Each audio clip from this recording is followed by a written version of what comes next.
directeur d'un magazine en ligne qui s'appelle Alimentation Générale, qui a été créé, le titre n'est pas seulement un jeu de mots, ça a été créé parce qu'on s'est aperçu qu'il y avait une grosse segmentation de l'offre d'informations sur les sujets de l'alimentation, de la fourche à la fourchette.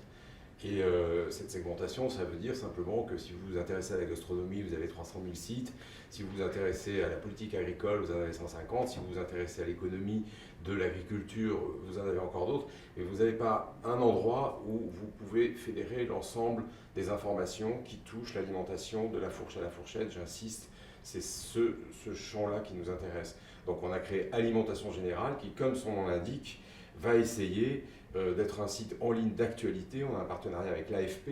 Avec l'AFP, on a créé un fil dédié sur l'alimentation. Donc, c'est des dépêches qui sont entièrement dédiées à ces sujets-là et qui permettent, cette fois-ci, l'offre n'est plus segmentée et on a en face une demande, on s'en aperçoit, qui est une demande de citoyens, et on est un site grand public, qui essaye de comprendre ce qui se passe dans leur assiette, mais pas seulement en termes de gastronomie, mais aussi en termes de politique, d'agriculture, pourquoi pas d'art. On a toutes les semaines un portfolio d'artistes qui s'intéressent à l'alimentation. Donc on essaye d'avoir tous ces champs. Alors la raison pour laquelle on est là, c'est évidemment que toutes les initiatives qui permettent à un endroit ou à un autre de faire prendre conscience à des citoyens que ce qui se passe dans l'assiette, c'est un peu plus compliqué que ce qu'ils imaginent parce qu'il y a des enjeux qui sont des enjeux mondiaux et qu'il faut essayer de les comprendre. Je viens de voir un film ici sur la Jordanie et je trouve ça absolument formidable qu'on commence finalement cet événement par refaire les sols en Jordanie. C'est pas vraiment commun dans un événement de dire tiens, on va commencer par la Jordanie alors qu'on est en plein cœur de Paris dans le temple des startups. Donc je trouve ça vraiment intéressant de se dire il faut qu'on essaye de comprendre les tenants et les aboutissants de tout ce qui se passe dans le sol et de tout ce qui pousse, donc de tout ce qu'on mange. Et c'est un enjeu pour les 10 prochaines années qui est majeur, à la fois pour nous, ici, pays riche, en France, qui mangeons correctement, mais évidemment pour tous ceux qui ne mangent pas, parce qu'il ne faut jamais oublier qu'il y a 800 millions de personnes qui ne mangent pas. Et donc les enjeux sont absolument énormes si on regarde la planète à 2030 avec 9 milliards de personnes à nourrir.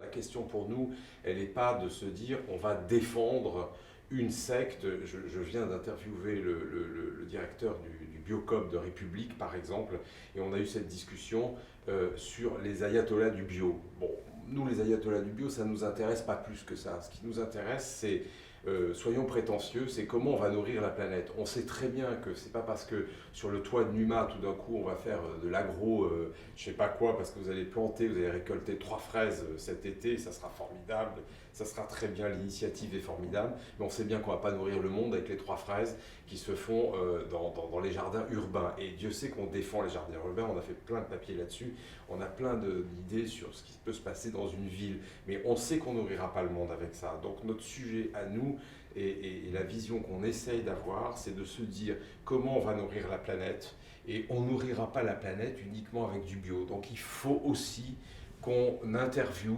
qu'on interroge les industriels qui nous vendent des choses immondes à manger, mais ce n'est pas parce qu'ils nous vendent des choses immondes à manger que journalistiquement on doit les ignorer. Donc on doit aller les voir, on doit discuter avec eux, on doit le plus possible les inviter dans des débats.